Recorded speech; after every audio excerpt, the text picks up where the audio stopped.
Everything has changed. Everything has changed in the last few years. Conservatives used to take it, and we're not taking it anymore.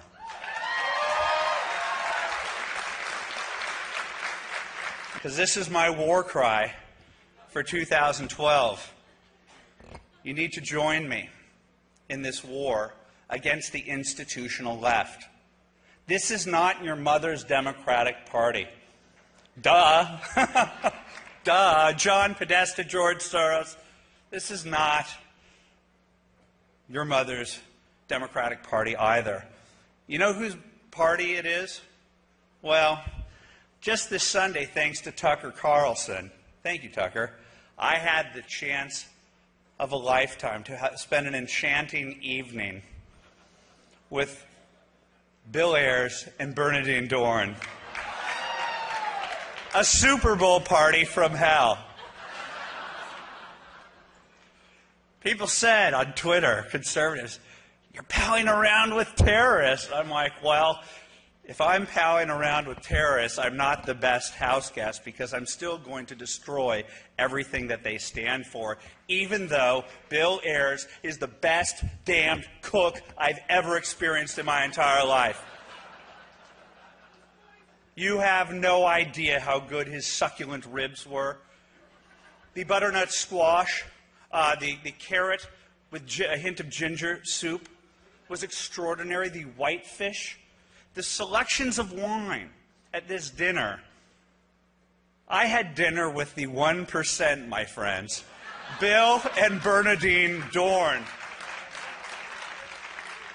I thank you from the bottom of my heart. You were charming. I mean that. You were. But then again, so is Ted Bundy. So it doesn't really mean that much in the whole scheme of things. And I have a thesis about who we're fighting against. This is the hard left. I thought when I graduated from college in 1991, I thought that ponytail that I left in my humanities class, that silver ponytail, was just going to retire in the shady acres of academia and go on. I had no idea that these people were absolutely serious about the malarkey that they were teaching me, the post-structuralist, politically correct garbage. Unfortunately, in the year 2004, the radical left basically did a coup d'etat of the Democratic Party and basically kicked a person that 4 years before was called the standard bearer of decency in the Democratic Party, and that was Joe Lieberman. That was over. That was the end of the Democratic Party, and after the 2010 election cycle, DLC went under. It's over. There's no such thing as a moderate Democrat. And so what do we get now in Barack Obama? Well, I've got videos, by the way. This election, we're going to vet him. I've got videos. This election, we're going to vet him from his college days to show you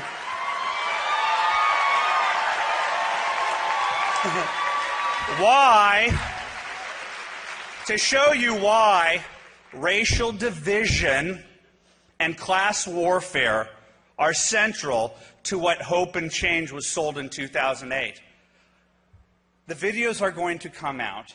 The narrative is going to come out that Barack Obama met a bunch of silver ponytails back in the 1980s, like Bill and Bernadine Dorn, who, equally radical, said one day we're going to have the presidency, and the rest of us slept while they plotted and they plotted and they plotted, and they oversaw hundreds of millions of dollars in the Annenberg Challenge, and they had real money from real capitalists who gave it on to their children and their children's children, and then they become communists. We got to work on that. We got to work on that. That's a parenthesis. Barack Obama is a radical. We should not be afraid to say that. Okay? And Barack Obama was launched from Bill and Bernadine's salon. I've been there. It became a self-evident truth to me that there's zero chance that this incredible chef did not cook many a meal for Barack Obama. Don't tell me ABC, CBS, and NBC I don't have the, that I can't posit that theory, because it's a self-evident truth. Just like it was a self-evident truth that he was with Jeremiah Wright, and just as it's a self-evident truth that when he was at Harvard, he was advocating for the worst of the worst to join the faculty. Radicals at Beirut on the Charles. And that is who's in the White House. And that's who's outside right now telling you you don't have a right to be here, and who would squelch your free speech just as easily they do at Harvard, Vassar, Yale, Wesleyan. They're a bunch of totalitarian freaks.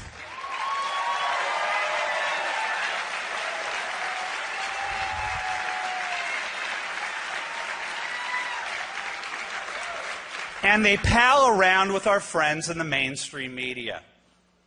I always thought that the people in the media leaned to the left. I always thought that my neighbors in the media leaned to the left. But when they act like a provost at a politically correct university and tell people to shut up, I don't think that they're no longer can they be called objective journalists. They're playing for the other side. They've been part of demonizing good and decent people. They tried to defeat the Tea Party, and when they failed, just like their desire to create a Rush Limbaugh and it failed at Air America, they want what they can't have, and they try to recreate it. They wanted their Tea Party, and what did they create? They created the Occupy movement. What is the Occupy movement, you ask? It's a natural, organic group of people. You've never seen these people before in your life. Wait a sec. These exact people protested against you at the GOP Welcoming Committee in 2008, and two of them were arrested for planting Molotov trying to use Molotov cocktails against the police. The radicals against the police, the radicals against you, exactly like Occupy, the same exact people. These are the same exact people that organized Camp Casey at Crawford. That was Occupy Crawford. These are the same exact people that went down the highway at the exact time at the end of the summer when Katrina happened. That was Occupy New Orleans. It's the same radicals. They've been in your life since Senator Obama became part of your vocabulary. They are at war with you.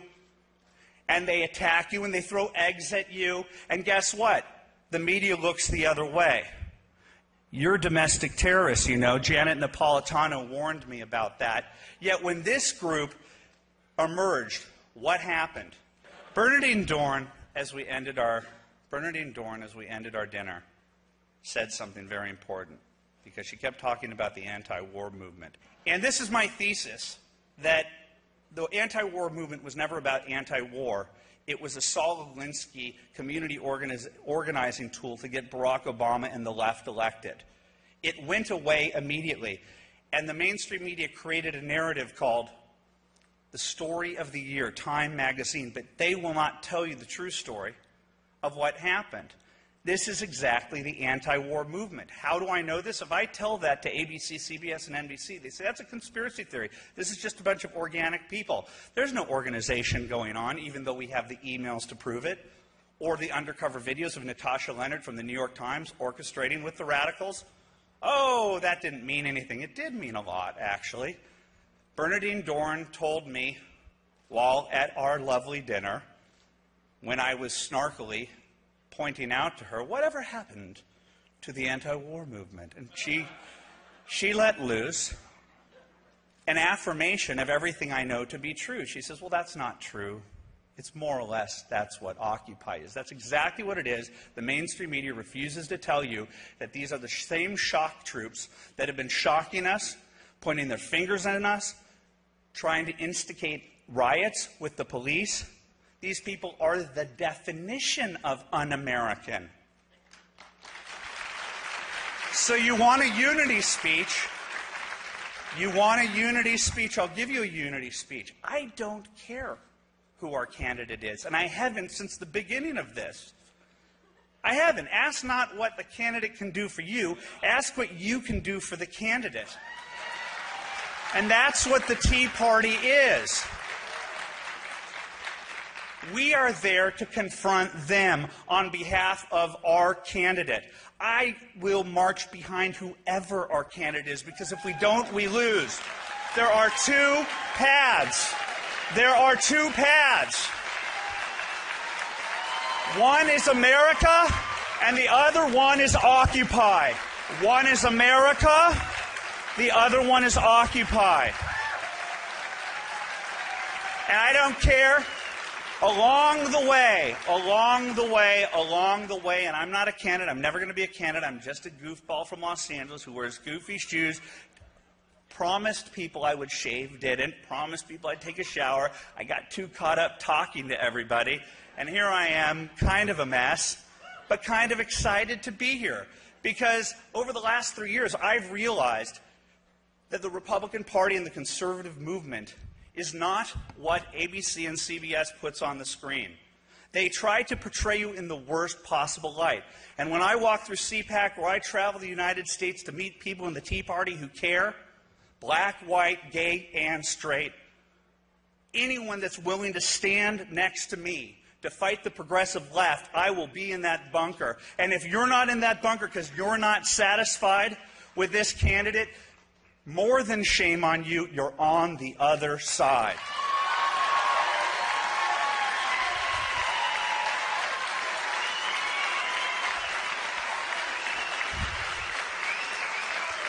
Thank you. Thank you. I'm just going to tell you right now, I want to end it on a media bashing note, because that will uplift me like a Dionne Warwick final rendition. We're watching you to play the race card, MSNBC. We saw how you cynically placed the Reverend Sharpton in a position of absurdist power. This is Dadaism. I learned that in college, that they would allow for this guy to have a show. This is Dadaism. It's freaky. It's Andy Kaufman. It doesn't make sense unless you understand what they're doing. This is going to be the dog whistle election cycle. They tested him in 2011, so he and his pal Toure and that punk Tim Jacob Wise and Ed and Maddow can sit there and call everyone who's Caucasian racist. I heard it. He used is instead of are. He's a racist. That's a dog whistle. Ignore it when Congressman Rand does it against Allen West. No more. We're going to go after you. I bought a dog whistle. I bought a dog whistle factory, and I'm giving you dog whistles. And we're going to listen to every word that comes out of your mouth, and we're going to hold you to the same standard that you hold to us, which is an impossible one, and you're going to have a hell of a time in 2012, because America has finally awoken to your Saul Alinsky bullshit tactics, and we're coming to get you. Thank you very much.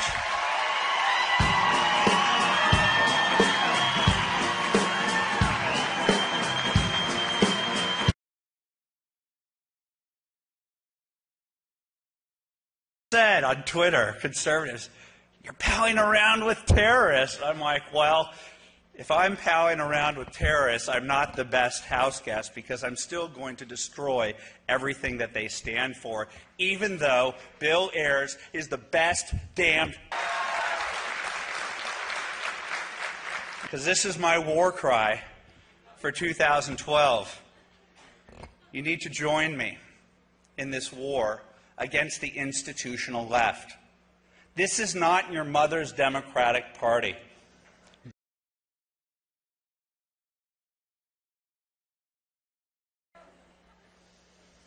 Everything has changed.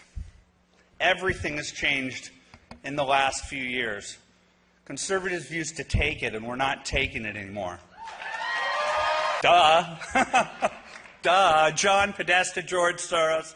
This is not your mother's Democratic Party either. You know whose party it is? Well, just this Sunday, thanks to Tucker Carlson, thank you, Tucker, I had the chance of a lifetime to spend an enchanting evening with Bill Ayers and Bernadine Dorn. A Super Bowl party from hell. People